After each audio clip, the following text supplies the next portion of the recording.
각양 좋은 은사와 온전한 선물이 다 위로부터 빛들의 아버지께로서 내려오나니 그는 변함도 없으시고 회전하는 그림자도 없으시니라. 반갑습니다. 오목사의 성경대로입니다. 각양 좋은 은사라고 하는 것은 무엇일까요? 언뜻 봐서는 특별하고 남다른 은사를 말하는 것 같죠. 예를 들어서 방언 통역, 예언, 병 고치는 것, 이런 은사 말입니다. 이렇게 생각하는 것은 무리가 아니라고 봅니다. 왜냐하면 사도 바울이 고린도전서 12장에서 방언 통역, 예언, 병 고침, 영분별 이런 걸 은사라고 말하고 있거든요. 그러다 보니까 이러한 은사가 각양 좋은 은사인가 보다 이렇게 생각할 수 있죠. 그런데요, 이러한 은사와 관련해서 바울은 다음과 같이 결론을 맺고 있습니다. 너희는 더욱 큰 은사를 사모하라.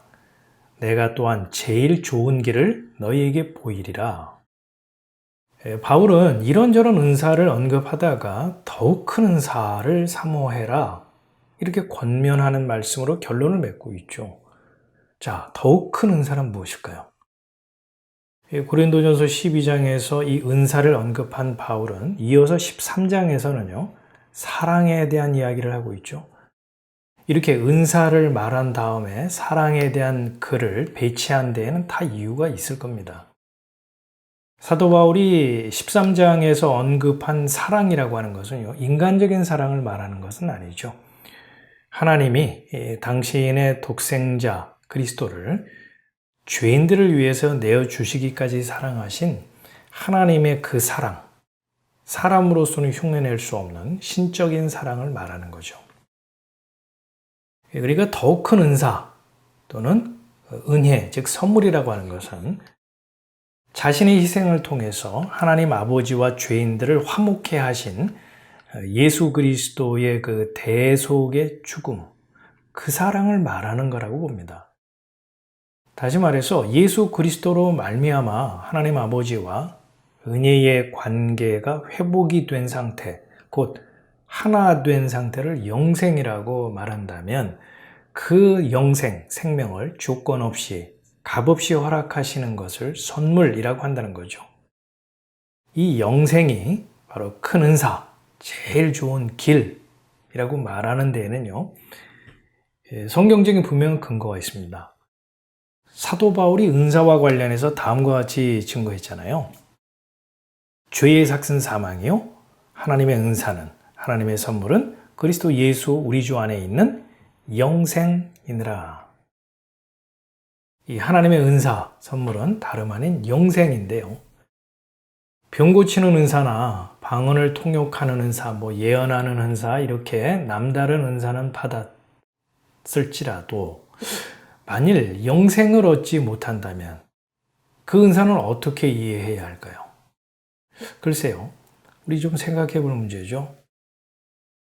선악과를 따먹은 인류는 방언을 하고 또 그 사람이 방언 통역을 하고 예언을 하고요, 심지어 죽은 자를 살린다 하더라도 하나님 보시기에는 죄인이죠. 구원의 대상입니다. 죄인에게 있어서요, 이 죄 용서함을 받아서 하나님을 아버지 이렇게 부르면서 그분과 은혜의 관계 속에 살아가는 영생보다 더 큰 은사, 더 큰 선물이 어디 있겠습니까? 이러한 말씀을 근거로 야고보가 진술한 좋은 은사 역시요, 하나님이 허락하신 은혜의 선물, 곧 영생을 의미하는 거죠. 그러니까 사도 바울이 증거한 하나님의 은사나 야고보가 진술한 좋은 은사나 같은 의미로서 그것은 영생을 말하는 겁니다. 이 온전한 선물이라고 하는 것도요, 이 각양 좋은 은사와 표현이 다를 뿐이지 같은 의미입니다. 값없이 주시는 선물이란 뜻이거든요. 그리고 여기서 온전하다, 이런 표현에서 우리가 눈치챌 수 있듯이 온전하다라고 하는 이 의미 속에는요, 하나님이 허락하신 이 영생, 그 구원은 조금도 부족함이 없고 털끝만큼도 손색이 없는 선물로서 사람의 그 행위나 열심이나 정성, 됨됨이, 성품 뭐 이런 것을 보태거나 추가할 필요가 전혀 없다는 것을 시사하죠. 그렇다고 해서 오해는 하지 마십시오. 이 값없이 주시는 선물이라고 해서요, 결코 값싼 은혜이거나 헐값이라는 말은 아닙니다. 이 세상의 것으로는 그 값을 매길 수 없을 만큼 큰 선물이고요, 사람으로서는 갚을 수 없을 만큼 귀중하다, 이런 의미에서 값없이 주시는 선물인 것이죠. 왜냐하면 이 온전한 선물, 즉 영생 구원이라고 하는 것은요, 성자 예수 그리스도께서 보혈을 흘리심으로써 주어진 대속의 은총이기 때문이죠. 내가 심판을 받아야 할 그 자리에 하나님의 아들 예수 그리스도께서 대신 피를 흘리시고 대속을 선물로 허락하셨기 때문입니다. 그렇기 때문에 이 영생 구원, 이 은혜로 우리가 구원을 얻는다고 하는 것은 값을 정할 수 없을 만큼 큰 선물인 거죠. 다음으로 위로부터 라는 이 표현, 이 무슨 의미인지 살펴볼까요? 야고보는 각양 좋은 은사와 온전한 선물은 다 위로부터 내려온다, 이렇게 진술하잖아요. 이 위로부터라는 말이 내포하는 것은요, 사람의 수고나 땀, 노력에 따른 결과로 주어지는 대가성 보상이 아니라 값없이 주어지는, 거저 베풀어 주시는 은혜라는 말입니다. 사람의 행함이나 정성이나 스펙이나 선행 등 나의 조건과 무관한 것으로서 오직 예수님의 피공로로 말미암아 값없이 주어지는 선물이라는 것이죠. 이런 의미에서 야고보는요, 아래, 이 땅과 대비가 되는 개념으로 위로부터 이렇게 말한 것입니다. 그러니까 은사라고 하는 것은 선물이기 때문에 내가 달라고 떼를 쓰고 하소연하고 밥을 굶어가면서 간청해서 그 결과 받게 되는 것이 아닌 거죠.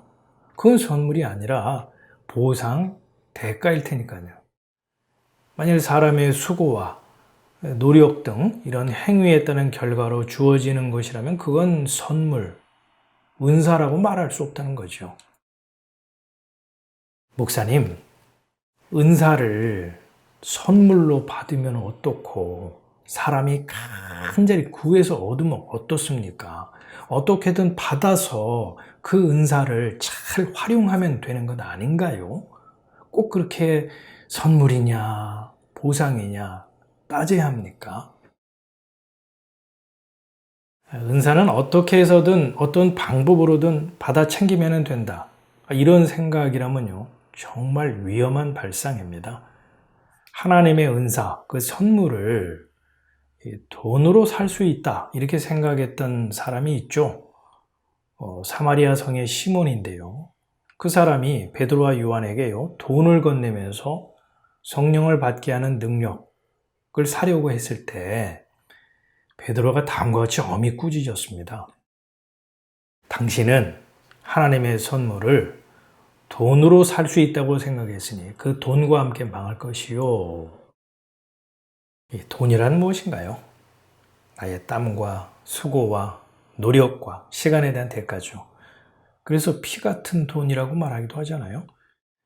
이 시몬이 돈으로 성령의 은사를 사려고 했는데요, 돈을 꼭 화폐로만 국한할 필요는 없겠죠.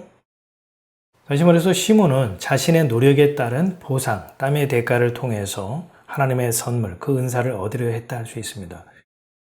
이와 같이 극히 세상적인 방법을 동원해서 하나님의 선물을 사려고 했던 시몬에게 베드로는 저주에 가까운 책망을 했던 겁니다. 하나님의 은사, 즉 선물은 위로부터, 그러니까 은혜로 주어지는 선물인데 시몬은 하나님의 선물을 세상의 방식으로 거래할 수 있다고 보았기 때문이죠. 시몬과 같은 생각은요, 세상의 기준에서 볼 때는 극히 자연스러울 겁니다. 하지만 하나님의 은사를요, 거래할 수 있다라고 하는 이 생각, 동기는 망할 짓이라는 거죠. 왜냐? 그런 태도는 긍휼과 자비와 사랑으로 선물 주시기 기뻐하시는 분에 대한 모독이기 때문입니다. 그러니 은사를 선물로 받으면 어떻고 보상 차원에서 챙기면 어떠냐? 라는 생각은 참으로 두렵고 위험천만한 발상인 것이죠. 자, 다음 시간에는요, 17절의 그 하반절 말씀인 빛들의 아버지, 그리고 변함도 없으시고 회전하는 그림자도 없으신 분, 이 표현 속에 담겨진 의미가 무엇인지 살펴보도록 하겠습니다.